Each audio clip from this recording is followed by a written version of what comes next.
Hey guys, this is Prem from HVS-Network. I'm here with Vinny. And we've been invited to a special event with some special people attending by SEGA.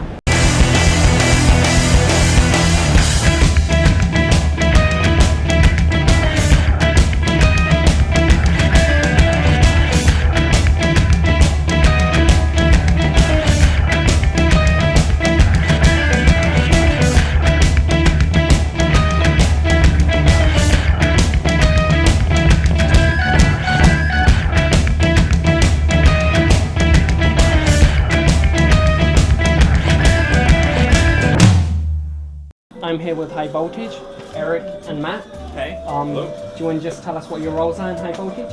I am Chief Monkey at High Voltage. Most important role there is. I head up all of our product development.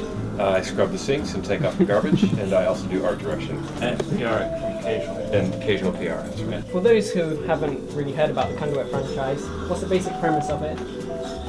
It is a first-person shooter exclusively for the Wii, and it takes place in Washington, D.C. There's a big conspiracy, alien invasion, all hell breaks loose, and then in this game it goes global, and there's a lot more hell breaking loose.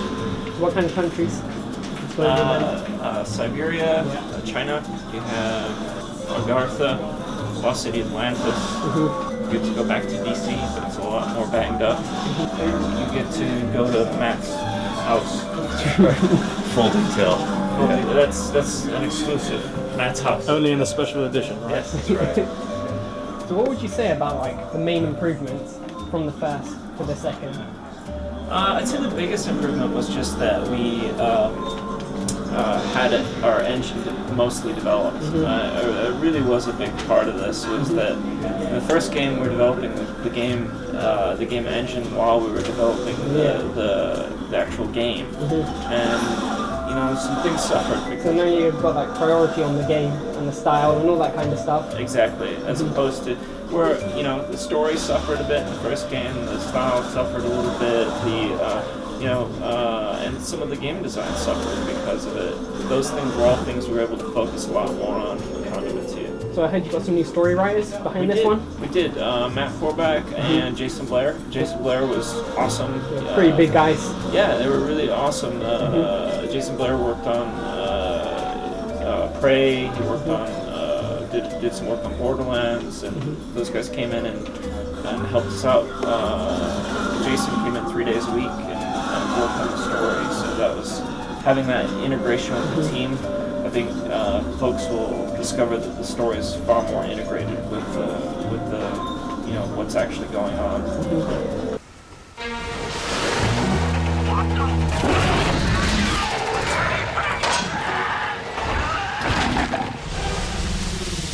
For the European games, we haven't been told about any pre-order editions. Like Australia's got the figurine, America's got the golden destroyer. And then I think all areas have the art book for the limited edition. You can check on that for sure, but it's really nice. This guy worked a lot on it, so That's right. It's actually It definitely exists now. it exists. We had a lot of great concepts we made for the game, so we wanted to make sure we got those into an art book format. And I think there was a lot of passion in the art this time. The artists really put a lot of care and effort into making sure it looks really cool. So I hope you like it. Yeah, the first one was pretty good, like the concept art with the panda helmet, all that kind of stuff. Yeah. Next one's better though. It's, the concept art this time is a lot more inspired. These guys just did tons more concept in general. I mean, we had some concepting in the first game, but this time it was like tons and tons of it. Do you have any plans to let other developers and publishers make use of the quantum-free engine? This one has been approached to us a lot. Initially, we were kind of not as enthused about that because it diverts your efforts. I mean, we really like the idea of having better and better games on the Wii, but we didn't really. We're not in the licensing business. We really were focused more on games. I don't know. Maybe. Really, if we got approached with it, but I just wouldn't want to be that license provider that we're providing an engine and they're not supporting it at all, you know, which would kind of suck because there's a lot of sort of black magic under the hood with it. So after all the work you put through and you give to someone and they're not really using it to its full potential, basically, then it could be problematic. Well, then it doesn't do anyone any favors, but maybe, you know, if we got approached and, you know, it seemed to make sense, but we just wouldn't want anything that would divert us from making games. Yeah.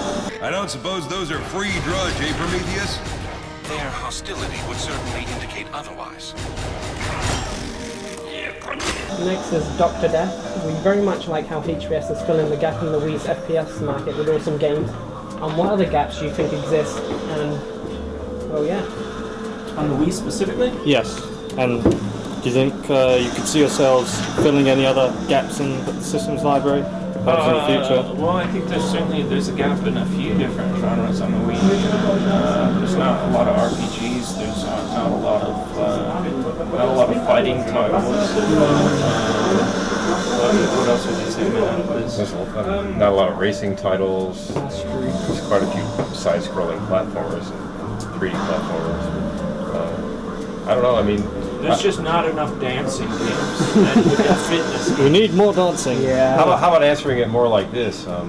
You know, we use a really inspirational hardware, and you feel like as a creator you can do lots of really neat things with it. And so I think it's interesting because there are a lot of genres out there that are underrepresented, and I think if you were to actually develop them on the Wii, you could come up with unique new takes on those kind of games and come up with something totally interesting and different. Kind of like I was saying earlier with why, if it was to be developed on the PS3 or the Xbox, working around with the Kinect or PS3 Move, the Conduit would turn out to be a much different game than it is now on the Wii. For sure, yeah. I think it would end up being like a sort of lowest common denominator instead of something special specifically for the system. So our next has been, have you ever considered a more robust melee combat system, like takedowns and counters? Yeah, melee system is something that we had discussed. You know, it is challenging to do. We didn't want to break the core game loop or the mechanics of, you know, with the Wiimote and the nunchuck and just aiming and shooting. If you start introducing different fighting mechanics and things like that, it can, you know, it can kind of disrupt the flow of it. We considered making perhaps some melee-specific weapons, but again, it seemed to be teetering on the edge of gimmickry, and you know, if we came up with something really special that didn't seem to break the flow of mostly a shooting game, then we would do it. I think there were things with the first game where we sort of broke outside of that, and it didn't work very well, like the ASC and the puzzle stuff and things like that. It didn't really seem to have any point. No, it just kind of slowed you down and felt like, and it didn't really, you know, there wasn't much to it. Whereas, you know, so that's why we kind of axed that for the two. Made the ASC a little bit more pleasant to use and a lot, you know, and just actually have a purpose that makes sense, but without being irritating. And I thought the first game didn't really live up to the potential, largely because we were trying to do different interesting things with it that never really panned out. And we wouldn't want that to happen with Melee either. Because like HVS Tony, he's always like talking to the community, and when we heard about Motion Plus being introduced, everyone was asking him, oh, melee weapons, this, that, and he pretty much just said, Conduit is pretty much just a shooter. If you want to go for that stuff, go for like Red Steel 2. Because it's already been done with Red Steel 2, whereas you guys... For something like that, the game has to be specifically tailored to it. For sure, to have it work out right.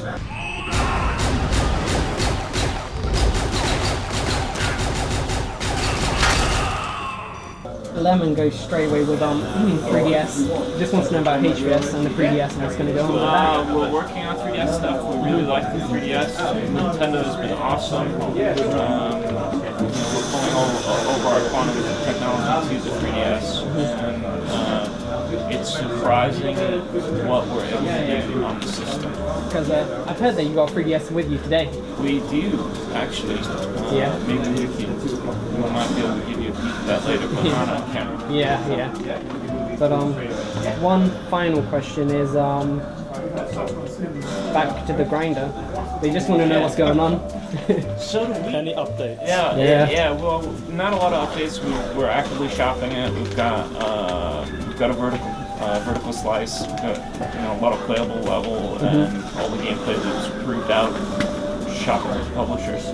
Maybe something around GDC to announce. Don't give up hope. There's a lot of ideas. No one has. That seem to We're waiting on back. it. Nearly half the comments were about Grindr, if I'm honest with you. That's great. But yeah, everyone really misses the Grindr, if I'm honest with you. That's good. But yeah. Well, Should we finish up then? Here's some buttons for you guys. This is awesome. Thank you very much. That is awesome. Let me get a little close up. So is this gold? Yeah, it's 24 karat gold. Oh, Look wow. at that. Well, Thank you. Yeah. I don't know about glow in the it is. dark It's too. like 1 microgram of gold, but it's Amazing. they're only like the gold ones. We made like 25 of those or something, and then the other ones are like maybe Pretty 100. limited. Yeah, fantastic. Pretty rare. Thank you very much. Yeah, I just want to say to your fan audience, thanks guys for supporting Conduit. Thanks for your questions. Keep the questions coming, and we'll try to answer them as best we can for you. We really, truly hope you like the Conduit when it ships. Yep. And if you didn't get your question answered, just send them through again, and we'll get them later. Right now. See you guys later. Pleasure. Bye.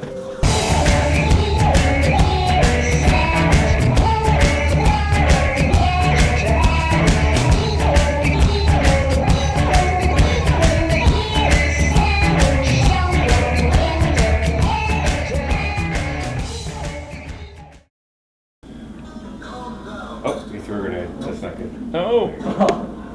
Oh. That's a great way to start the demo. It's good. Oh.